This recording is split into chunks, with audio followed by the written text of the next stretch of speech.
Beautiful people, today we have the top 10 most overrated players in FC 25. These are my choices. Put yours in the comment section. I look at rating, price point, and usage rate. Plain and simple. We're talking honorable mentions, and Philipp Lahm has been the walking anti-meta. Even as a right back or a left back or a holding midfielder, I don't really like him in any of these positions.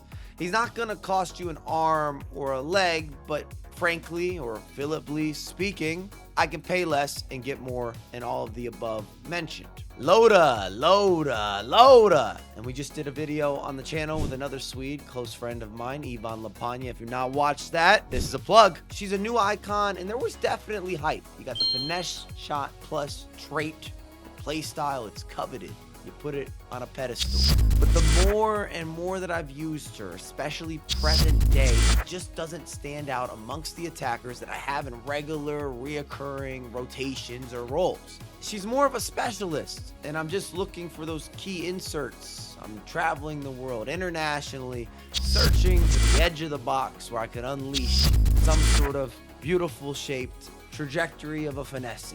But there's other players that can do that as well. Karchawi and then Bacha. And I'm linking them together. They aren't the most expensive, but the product isn't really up to par. Last year, we saw them burst onto the scene. These ladies made a difference. From SBCs to key pickups, they were expressive, they were magnificent, they were magical, they gave you skills and whipped passes and overlapping offense better than Cinnamon Toast Crunch with milk in the morning. But this season, there's been more bark than there has bite, and I'm just disappointed with the future developments because last year I thought we had started. We had signified, EA had determined that these ladies were going to be foundational out wide, and that just hasn't been the case. At number 10, one of the most recognizable faces in football, David Beckham. He's not really spectacular in his best suited positions. He might be tailored, but not for the modern era of the virtual abuse. Quite name brandy. This is designer shopping, but for the handbag that wasn't made with fine English leather. I'd be happy to meet this lovely individual. Get on a flight to Miami in no time. But if we're discussing or analyzing players that have definite impact on the pitch, or in this case, the virtual pitch, Beckham just comes up short. Number 9, Arsenal fans, I'm sorry, Saka. Whether it's the 87 or now up to the 90, big price point differences, but it's going to be a pattern or a theme with eluding opposite overpowered naturalization between opening items and upgrades. And if one is just meh, even a new iteration, sometimes those upgrades still don't give you that natural born killer, that nature, not nurture, that beat on your chest. You got that significant upcharge of Energizer Bunny material that is just so damn necessary. And in some ways, I believe he's almost too well-rounded to be maximized in FC. Most people don't say he's world-class. He's not quite in that conversation. And then I question or bring up a follow-up. Is it actually possible for him to get to that point? Number 8, Vincent Company. And the fuel has gone electric, but he's missing the charge. Even with Anticipate Plus, he's just not the same type of goon this year. I'm not sure what happened. It's hard to measure or to quantify, but he doesn't have that certifiable quality wrap-up hover beam magnet style of defending presence. Previous iteration, no question.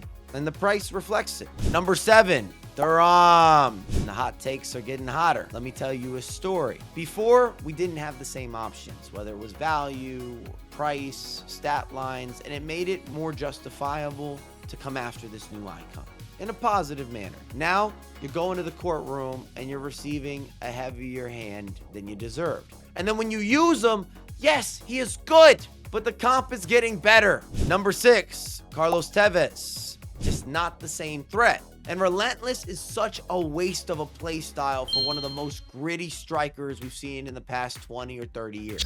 Tevez was never a man to be messed with or tested. Strikes fear in the competition, but now barely has the movement with the play styles. The pace is not a gold standard. A weak foot like Robin. We're not talking Batman. I just have so many questions, and they're not going to be properly answered. Please upgrade Carlos Tevez sooner than later, EA Sports. Number 5, Gareth Bale, and hear me out.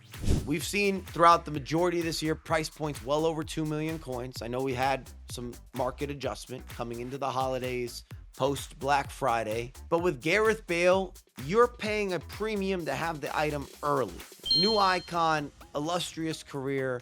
You picked up the Cybertruck before the general release. Gareth Bale is quality in FC. I do not want to take that away from a performance perspective, but he's not quality in value. And I would also argue in this budget, there are so many more players that are more emphatic, more passionate, more game shifting, game changing, adjustable, dynamic, more fluid, more flexible, just more. Number 4, the ultimate pace merchant, Diaby. And can we paint together? I'm not talking about a Picasso. We don't have to get crazy with the abstracts. Early on, the 83 overall was a speed boost especial, and it was unbelievable. The pace-driven separation, the less competition, it was noticeable. We had a case, and you didn't need a detective.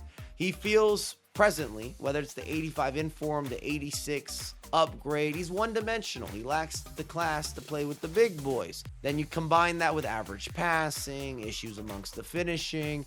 I don't feel as if I'm getting favorable animations. He's not the largest. He's not the most physical. And because we've seen patches with speed boost and those types of advantages, he's lost them. And he's lost some status. He's lost some momentum. Moving on at number 3, Raul. And what a player. In real life, one of my favorites. An absolute number 9. Highlights on repeat every single week. But I don't love this evaluation. It doesn't feel fast on the virtual pitch. He doesn't have better than average passing. His strength is so-so. The curvature is limited. Even with Finesse Shot Plus, EA didn't give him the tools or the rework or the trajectory to really have that extracurricular movement. He'd be lower on my list when I'm talking best finesse shot unlockables or players that have limitless range. And when you're paying this price point, you're getting this rating, you need controller destroyers. Number 2, Pukus, and the takes might be getting hotter. Similar argument with Gareth Bale. You're now starting to get into that 2 million coin price point. Again, we've seen some shuffles recently, but for this upper level association, Pukus is more of a socialite, but doesn't have the same status. You're not prioritizing Pukus with the challenge of the 3-star weak foot. First touch as a playstyle plus, it's a good playstyle, but it's not first docket or podium. He's not leveling with the other individuals that are standing next to him, firing off for elitism. And at number 1, we have a cover star, Jude Bal. And I wanted to love him. Even early doors with the 90 overall, he was already being outperformed. We saw that with his counterpart, his teammate, Valverde. Didn't expect it. Typically, when you're on the face of the title, you get some sort of bonus, intricate build-ins, and the stats look good. For whatever reason, there's more newspaper numbers. Let's talk about the 93 overall, Champions League edition. If this item was primo, he wouldn't be 1.1 million coins. You might say that's still a real price tag. But in theory, he should be one of the most elite, if not the most elite midfielders. And he's just simply not in that conversation. He's not in the same amount of rotations. You don't see him over the weekend league quite that frequently. Why do we have the skills, the weak foot, the play styles, all the green stats you could ask for, but for whatever reason, we're still asking questions? I look forward to your comments about players that you feel are overrated. And I also was thinking, should I make a video on players that are just not good? But if EA did blank, we'd have a new type of individual. If you want that video, put in the comment section the switch up. That will tell me that we're pushing waves, so we're getting on them. We're surfing together, and as always, I have a lot more content coming out ASAP.